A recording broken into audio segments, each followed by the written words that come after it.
Sekretaris Jenderal PDI Perjuangan Hasto Kristianto sempat membandingkan calon wakil presiden terpilih Gibran Rakabuming Raka dengan sopir truk penyebab kecelakaan beruntun di Tol Halim Jakarta beberapa waktu lalu. Hasto menyebut menjadi seorang sopir truk saja ada batas usianya, apalagi memimpin negara dengan masalah yang sangat kompleks. Hasto menilai keduanya belum cukup umur. Pernyataan Sekjen PDIP itu lantas direspon oleh Gibran saat dikonfirmasi pada Sabtu 30 Maret 2024 di Masjid Raya Sheikh Zayed. Gibran mempertanyakan pernyataan Hasto soal kecelakaan yang disebabkan sopir truk itu.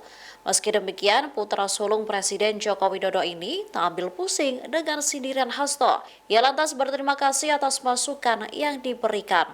Sebelumnya, Hasto juga mengungkap penyesalan telah mencalonkan Gibran sebagai wali kota Solo, Jawa Tengah. Menurutnya, pencalonan Gibran oleh PDIP ialah sesuatu kekhilafan. Selain itu, Hasto menyebut bahwa Presiden Joko Widodo dan Gibran biasa berbohong. Ia lantas mengungkit pertemuan Gibran dengan Prabowo sebelum pendaftaran sebagai paslon Pilpres 2024. Saat dipanggil, Gibran berdalih menemui dalam kapasitasnya sebagai wali kota Solo menerima Menteri Pertahanan. Namun, keduanya saat ini justru berpasangan menjadi Capres dan Cawapres. Hal ini Hasto sampaikan saat diskusi bertajuk Yang Waras Yang Menang pada Sabtu 30 Maret. Gibran pun kembali mengucapkan permintaan maaf kepada Hasto. Pak Bambang sebentar. Ya. Ini waktunya sudah 10 menit. Lewat 1 menit, 11 menit ya. Akan dihabiskan untuk keterangan ahli tanpa memberi kesempatan pendalaman kuasa hukum ataukah akan dibagi? Perubahan PKPU 19 menjadi PKPU 2023-2023 yang telah sesuai dengan putusan Mahkamah Konstitusi telah melewati batas akhir terhadap pendaftaran paslon dan verifikasi dokumen pasangan calon. Maka verifikasi terhadap saudara Gibran Raka masih menggunakan dasar hukum nomor 19 2023. Tindakan Komisi Pemilihan Umum membiarkan Raka Gibran terus mengikuti tahapan pencalonan dalam proses pendaftaran dari verifikasi bakal pasangan calon merupakan pelanggaran terhadap prinsip kepastian hukum. Pak Bambang sebentar. Ya. Ini waktunya sudah 10 menit. Lewat 1 menit, 11 menit ya. Akan dihabiskan untuk keterangan ahli tanpa memberi kesempatan pendalaman kuasa hukum ataukah akan dibagi? Esensinya sudah bisa ditangkap sebenarnya kan, apa yang diterangkan saksi ini.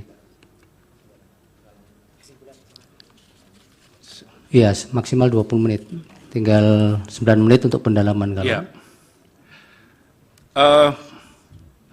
Poin saya menyimpulkan adalah ketidakjujuran dan ketidakadilan dalam proses penetapan Gibran sebagai cawapres bukan sekedar pelanggaran etika, tapi juga adalah pelanggaran hukum dan konstitusi. Catatan saya adalah kerangka hukum pemilu harus dijalankan secara konsisten dan tanpa kelalaian, serta tidak boleh diamandemen dalam jangka waktu tertentu sebelum pemilu. Perubahan persyaratan dalam waktu yang singkat di tengah proses pendaftaran mengakibatkan perubahan mendasar terhadap peta kompetisi pemilu 2024. Masuknya Gibran, putra presiden, menimbulkan ketimpangan arena kompetisi, sehingga pemilu sebagai demokrasi prosedural mengalami disfungsi elektoral. Undang-undang pemilu mestinya tidak diubah di tengah pemilu agar terjadi kesempatan yang sama dan tidak ada yang secara spesifik diuntungkan oleh perubahan dadakan tersebut. Terakhir, putusan MK terdahulu yang memutus diskualifikasi peserta pemilihan umum. Mahkamah Konstitusi pernah melakukan diskualifikasi terhadap calon bupati dalam putusan SELA nomor 145 PHP Bupati 19/2021 dalam kasus Pilkada Kabupaten Yalimo. MK memutuskan diskualifikasi juga terhadap pasangan Yusak Yaluwo dan Yakob Weremba dalam kasus Pilkada Bovendigul nomor perkara 132 PHP 2022. Ahli mengatakan bahwa penetapan Gibran Rakabuming Raka sebagai cawapres melanggar hukum dan konstitusi. Berarti itu pelanggaran. Seandainya pelanggaran ini misalnya tidak dilaporkan kepada Badan Pengawas Pemilu, apakah kemudian tertutup untuk mempermasalahkan hal ini? Itu termasuk di Mahkamah Konstitusi. Yang kedua adalah tadi dikatakan juga ini pelanggaran hukum dan konstitusi, berarti undang-undang dan konstitusi. Kalau dikaitkan dengan pasal bahwa penyelenggara pemilu itu harus tetap mandiri, ya, itu apakah kemudian ada kaitannya perlakuan diskriminatif ini kalau kita kaitkan dengan azas atau pasal dalam konstitusi tersebut? Terima kasih. Baik. Dari termohon satu pertanyaan kalau ada. Atau dua pertanyaan juga boleh. Singkat saja. Terima kasih majelis.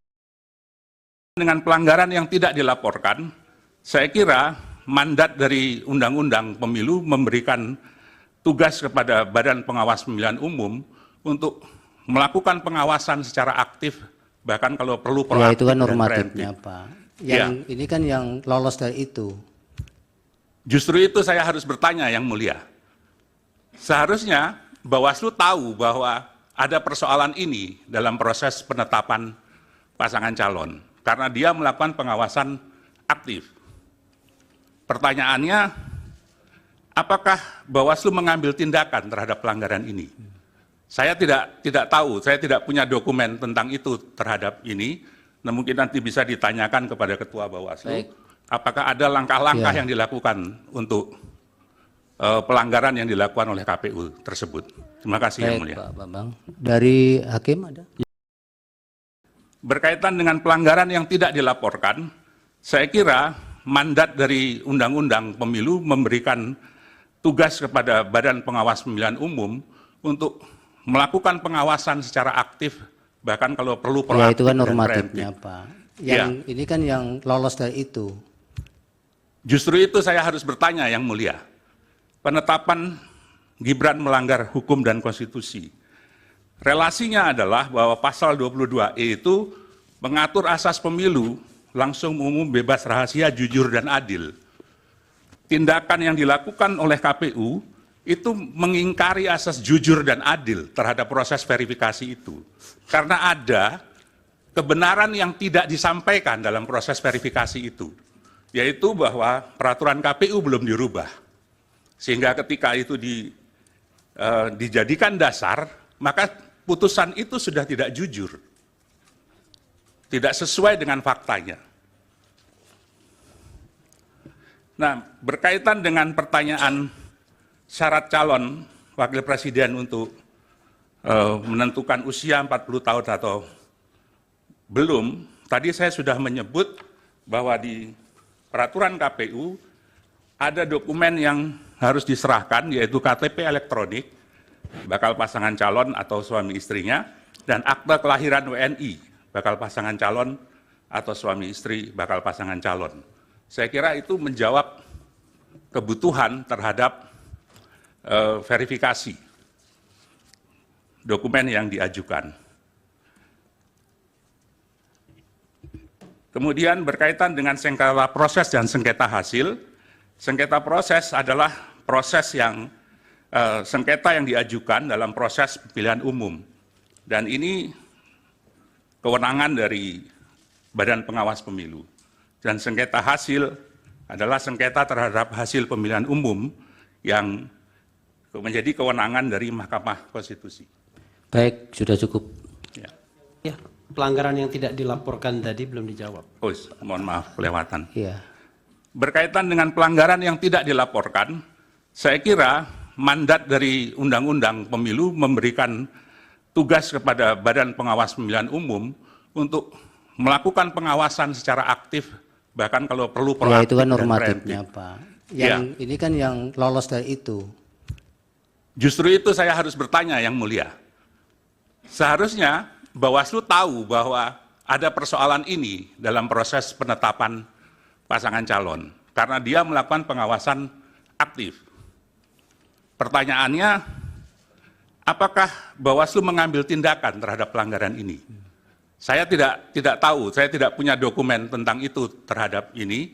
Nah, mungkin nanti bisa ditanyakan kepada Ketua Bawaslu. Baik. Apakah ada langkah-langkah Ya. yang dilakukan untuk pelanggaran yang dilakukan oleh KPU tersebut? Terima kasih yang Baik mulia. Pak Bambang.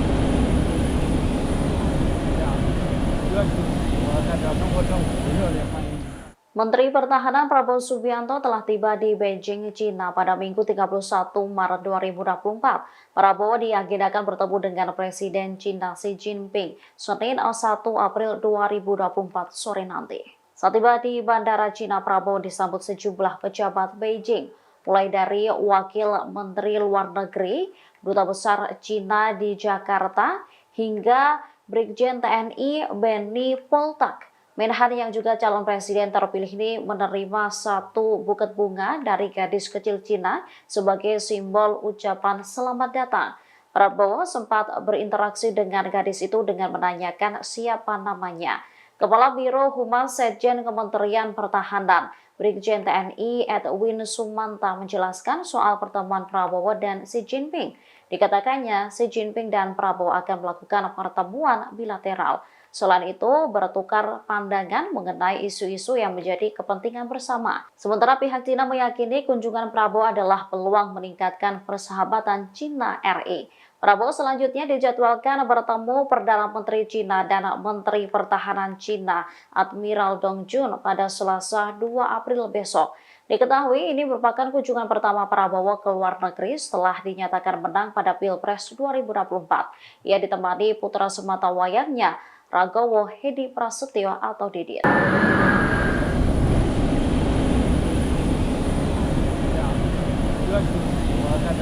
to China. Thank you very much. Yes, sir. Thank you very much. What is your name? My name is Su Xin. How old are you?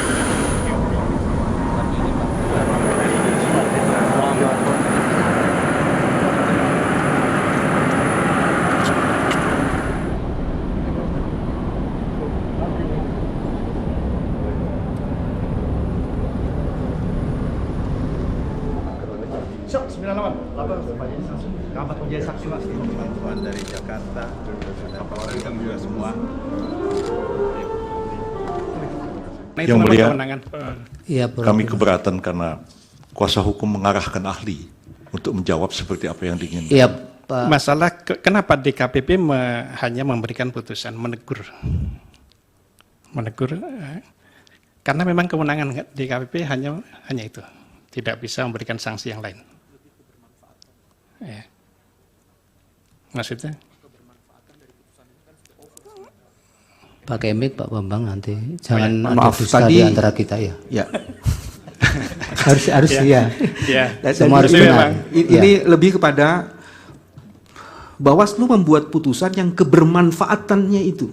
Ya, jelaskan Karena sama itu- ahlinya Pak. ya. Iya. Jadi saya lebih tekankan kebermanfaatannya. Ada pelanggaran faktual, nyata, dan sistematik berulang-ulang, tapi kemudian Bawaslu membuat putusan itu yang hampir tak bermakna bagi law enforcement proses itu. Nah, dari sisi kompetensi Sekali ahli lagi, gimana itu? ya, karena itu Yang memang mulia, kewenangan. Iya, Kami keberatan karena kuasa hukum mengarahkan ahli untuk menjawab seperti apa yang diinginkan. Iya, Pak ahli tidak perlu harus memaksakan untuk menjadi tahu yang sebenarnya ahli tidak tahu. Kan sudah disumpah sesuai dengan keahlian yang dimiliki. Jadi kalau Pak Bambang tanya di luar konteks yang dianu dan kemudian ahli tidak firm pada bidang itu yang ditanyakan ya tidak. Kalau usah. masih jawab. Ya, kalau bisa jawab, silakan. Kalau dalam hukum administrasi, ketika itu menyangkut masalah, kan ada dua norma dalam hukum administrasi itu. Satu norma pemerintahan, Bestur norm, itu untuk penyelenggaraan tugas-tugas sebagai pejabat negara, sebagai ASN, itu tunduk pada Bestur norm. Tetapi di samping itu ada juga namanya Gedrah norm, norma perilaku. Di situ masuk sumpah jabatan, fakta integritas, peraturan disiplin. Kalau pelanggaran di sektor itu, sanksinya sebagaimana yang tertera dalam peraturan perundang-undangan, teguran dan lain-lain. Adapun kebermanfaatannya, saya kira itu tergantung pada siapa yang diberi sanksi itu. Kan sanksi itu harus dipatuhi. Itu kan intinya. Saya kira itu. Sudah terlambat, minta cepat pula, belum disumpah pula. Terima kasih Yang Mulia atas kebijaksanaan.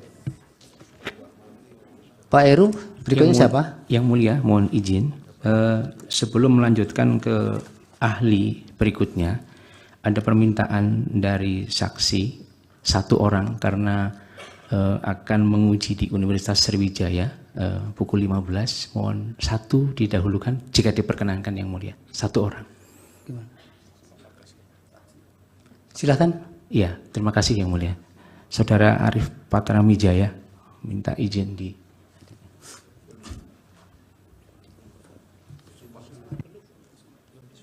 Yang sudah disumpahkan Pak Heru? Yang belum, Yang Mulia. Belum ya? Terlambat, Oke, ya. Mohon sumpah izin dulu. dulu.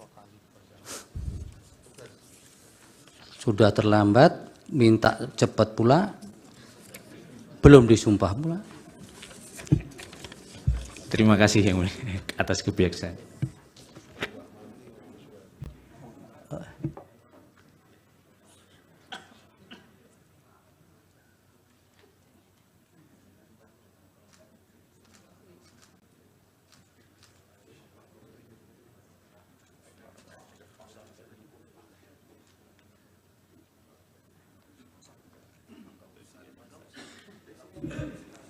Pak Arif, agama Islam ya?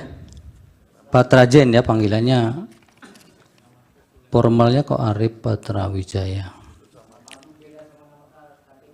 Oh iya, gimana ini? Lawyer senior kok identitasnya beda-beda. Baik, supaya untuk memenuhi ketentuan peraturan undang-undangan dimohon untuk mengucapkan sumpah dulu. Akan dipandu Yang Mulia Bapak Ridwan Mansur untuk saksi. Baik Yang Mulia, terima kasih. Bapak Dr. Arif Patramwijaya SHLLM, ya. Ikuti lapas sumpah lapas sumpah saksi yang akan saya tuntunkan menurut agama Islam. Bismillahirrahmanirrahim. Demi Allah, saya bersumpah sebagai saksi akan memberikan keterangan yang sebenarnya, tidak lain dari yang sebenarnya. Terima kasih Yang Mulia Ketua. Terima kasih Yang Mulia. Silakan di podium Pak Patra. Ini mau menjelaskan berkaitan dengan kesalahan KPU dalam penetapan pasangan calon. Izin Yang Mulia, saya ambil. Berikutnya siapa nanti Pak Heru setelah ini? Tadi kan pertanyaan saya adalah, dengan saudara kata-kata bahwa penetapan Gibran sebagai calon presiden itu, ahli mengatakan itu kan suatu pelanggaran. Saya minta ahli menunjukkan di mana itu pendapat betul, kesimpulan beliau, Prof. Ya, izin Yang Mulia, saya kira belum dijawab pertanyaan kami tadi itu. Ketentuan mana di dalam peraturan perundangan yang mengatur bahwa ahli mengatakan bahwa itu adalah merupakan suatu pelanggaran? Mohon diulang. Tadi kan pertanyaan saya adalah, dengan saudara kata-kata bahwa penetapan Gibran sebagai calon presiden itu, ahli mengatakan itu kan suatu pelanggaran. Saya minta ahli menunjukkan di mana itu pendapat kesimpulan beliau, Prof. Ya, jadi begini, di dalam Undang-Undang Pemilu dan juga dalam peraturan KPU nomor 19, syaratnya itu kan 40 tahun. Sementara pada saat pendaftaran, Gibran itu belum berusia 40 tahun. Peraturan yang saat itu berlaku, peraturan KPU nomor 19, itu mensyaratkan itu. Adapun syarat tambahan itu kan ada pada putusan MK. Ya. Jadi saya hanya melihat dari situ. Ya, kalau aturannya ahli tidak bisa menjelaskan. Itu pertanyaan terakhir dari Bawaslu tadi, Prof. Agak singkat. Bapak tahu tidak ada putusan tentang DPD dulu, kalau tidak bisa. Kalau saya melihat begini. Yang Mulia, ada pertanyaan satu yang belum terjawab dari kami, dari pihak terkait, karena ada 2 pertanyaan. Dari saya juga belum dijawab tadi. Tadi dari ahli, kalau yang dari pihak terkait sudah sekaligus saya menjawab. jawab jawaban saya seperti itu. Itu adanya. Jadi pertanyaan termohon tidak perlu diperdebatkan itu. Kemudian yang belum jawab. Ya, dari Bawaslu dulu satu-satu dengan yang terakhir Pak Repli. Apakah boleh ada perubahan syarat pada saat mengulang verifikasi dan lainnya? Ya. Pada saat pendaftaran ataupun verifikasi. Kalau saya melihat begini, peraturan itu boleh diubah kalau memang ada jelas perintahnya. Satu. Kalau memang diubah itu karena mengakomodir tuntutan di lapangan, saya kira kalau saya dari perspektif hukum ini bukan seperti itu. Karena dasar legalitas perubahan itu harus berdasarkan norma hukum yang di atasnya. Karena perubahan, mengubah sesuatu itu merupakan tindakan hukum. Dan tindakan hukum itu dalam konteks hukum administrasi harus berdasarkan legalitas behinsel, atas dasar legalitas. Legalitas itu bersumber dari peraturan yang lebih tinggi. Bukan karena tuntutan di lapangan. Kalau ada tuntutan di lapangan, namanya bukan peraturan, tapi diskresi tadi. Kalau memang ada alasan-alasan yang objektif, itu boleh. Gitu. Ya, putusan cukup. MK yang membuat mengubah syarat itu? Tidak ada diskusi Pak, nanti. Asumsi doang berarti asumsi majelis ya, makasih. Baik, terima kasih. Bismillahirrahmanirrahim. Assalamualaikum warahmatullahi wabarakatuh. Yang mulia Ketua Mahkamah Konstitusi, yang mulia para hakim konstitusi, pemohon dan kuasa hukumnya, termohon dan kuasa hukumnya, dan pihak terkait. Izinkan saya berdiri di sini sebagai ahli, khususnya bidang keahlian saya adalah bidang IT dan digital forensik. Silakan lanjut. Inti poin yang ingin kami sampaikan itu adalah beberapa hal, bahwa sesungguhnya Sirekap adalah bagian dari komitmen KPU dalam hal penggunaan teknologi informasi untuk mendukung terpenuhinya prinsip-prinsip dasar demokrasi pemilu dalam bentuk keadilan, transparansi, akuntabilitas. Kemudian seharusnya kualitas dan keadaan teknologi yang digunakan dalam proses pemilu, baik sebagai alat utama ataupun sebagai alat bantu, harus dibangun dengan standar kualitas yang tinggi. Kemudian, namun di dalam implementasinya, kami melihat bahwa Sirekap dalam pemilu 2024 ini tidak memenuhi kualifikasi sebagai sistem yang kredibel sesuai dengan yang diharapkan.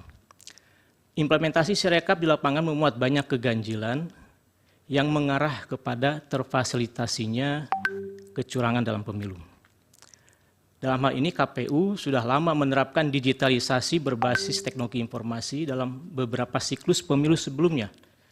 Namun selalu timbul permasalahan dalam implementasinya sehingga bisa menimbulkan kecurigaan bahwa jangan-jangan sistem IT dalam proses pemilu digunakan untuk sarana kecurangan. KPU telah menyebut bahwa Sirekap sebagai alat bantu untuk hitung suara pemilu. Tapi dalam persepsi teknologi informasi, sistem informasi, Sirekap seharusnya menjadi alat utama untuk validasi dokumen sebagaimana telah diimplementasikan oleh banyak negara. Penggunaan Sirekap adalah langkah utama untuk menjaga integritas pemilu, juga untuk mempercepat verifikasi dokumen dan memudahkan akses terhadap data. Beberapa hal terkait dengan Sirekap juga, bahwa walaupun sebagai penyataan sebagai alat bantu ini, sebenarnya kami melihat itu sebagai sisi aspek hukum, karena kalau dari sisi teknologi seharusnya Sirekap pada alat utama, karena di dalam Sirekap itulah semua data terkait dengan rekapitulasi tersedia dan juga menjadi alat untuk publikasi sebagai bahan transparansi kepada publik. Nah, dalam melakukan analisis ataupun juga menyampaikan beberapa keganjilan, kami mengambil pola pandang sebagai ahli forensik, ya, bahwa dalam forensik itu kalau melihat sesuatu kita melihat gejala, kemudian selepas itu kita melihat analisa. Dalam hal ini, next. Kami melihat ada beberapa hal yang kami sampaikan sebagai identifikasi, bahwa ada fakta-fakta di lapangan yang kami tangkap tanpa ada analisis tertentu dengan teknologi informasinya. Kemudian juga ada beberapa keganjilan yang kami identifikasi dari sistem informasi pemilu itu sendiri, ya, terdiri daripada analisa mengenai DPT yang disampaikan kepada para partai, kemudian juga terkait dengan mobile apps-nya, terkait dengan back-end, front-end, atau portal pemilu itu sendiri, serta beberapa identifikasi yang kami temukan terkait dengan form C hasil. Nah, salah satu fakta di lapangan itu adalah banyaknya masukan, kemudian juga laporan dari masyarakat terkait dengan berbagai macam keganjilan, kejanggalan implementasi Sirekap, ya, dari mulai kesalahan hitung, angka yang tidak akurat, ya, kemudian penjumlahan dan berbagai hal terkait dengan fakta di lapangan. Kemudian juga kami melihat tampilan Sirekap itu sendiri, ya. Jadi kalau dalam catatan kami berdasarkan web arsip, pertama kali tampilan data Sirekap itu adalah pada hari pencoblosan itu 14 Februari jam 18.30. Itu sudah menampilkan angka 5% keseluruhan dengan posisi kurang lebih ada di angka seperti itu ya. Jadi maksud kami itu 2x, 5x, 1x itu adalah kurang lebih angka di angka itu. Dan angka-angka ini selama dalam beberapa waktu ke depan itu tidak mengalami perubahan. Jadi seolah ada hal yang konsisten di dalam angka. Sementara data-data yang terverifikasi, yang tervalidasi itu bergerak persentasenya. Kemudian, dan dalam hal ini Sirekap dipandang oleh KPU sebagai salah satu alat untuk publikasi. Karena walaupun ada anomali, KPU menyatakan tidak akan melakukan penutupan karena itu merupakan salah satu alat untuk menyampaikan publikasi kepada publik. Kemudian hal lain yang kami temukan, next, terkait dengan sistem informasi itu sendiri. Ya. Nah, dalam hal informasi ini kami perlu menyampaikan sedikit ilustrasi bahwa garis besar daripada sistem Sirekap yang kami tangkap itu adalah pertama ada DPT yang diserahkan kepada partai, kemudian ada sistemnya sendiri yaitu ada mobile apps, kemudian ada sistem back-end servernya KPU, kemudian ada sistem front-end yang kemudian tampil sebagai hasil yang terpublikasi.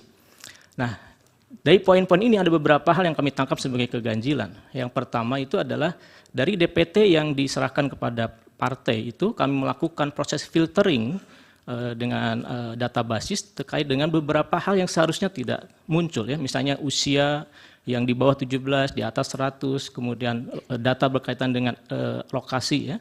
Sehingga kalau dikumulatifkan itu ada data-data yang bermasalah sebesar kurang lebih 86.433.730 data ya, kumulatifnya. Kemudian yang kedua analisis terkait dengan aplikasi mobile ya.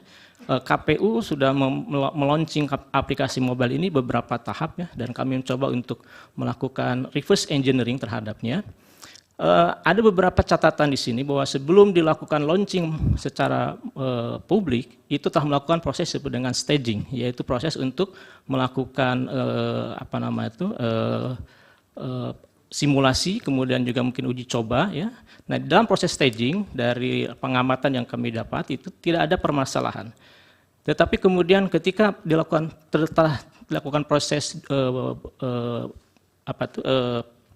penyebaran ataupun pengeluaran kepada publik ya, production, itu mulai muncul beberapa indikasi ya yang mencurigakan. Antara lain itu bahwa pada staging awal ya, ketika dilakukan uji coba itu masih tercatat bahwa satu akun user yang diwakili oleh username, email maupun password itu hanya dimiliki oleh KPPS dan KPK atau PPK ya.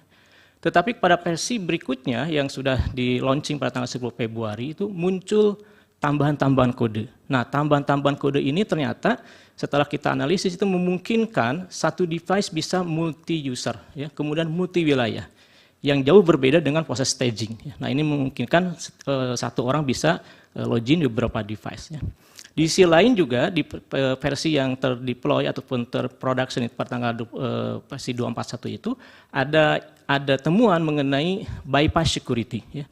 Nah, bypass security ini berdampak kepada hilangnya data integritas dari file yang diunggah. Sedangkan integritas file itu menunjukkan keaslian. Kemudian berikutnya dari sisi back-end authentication, ya, bahwa suatu sistem itu sangat dipengaruhi oleh bagaimana proses autentikasi. Jadi siapa yang boleh masuk, siapa yang bisa mengakses. Nah, kami menemukan satu keganjilan dalam hal ini bahwa ternyata sistem yang dibangun itu menggunakan tools yang kualitasnya itu adalah lower class open source, ya, dan memiliki banyak kerentanan. Ya. Tidak selayaknya sebuah sistem yang dibangun untuk kepentingan yang besar ini menggunakan sebuah tool untuk kepentingan autentikasi yang kelasnya itu adalah lower class open source. Ya. Nah, seharusnya memiliki satu rujukan kepada sistem yang kepada teknik ataupun tool autentikasi yang lebih valid, yang lebih terjaga, terjamin. Berikutnya, kemudian next lagi, ya terus.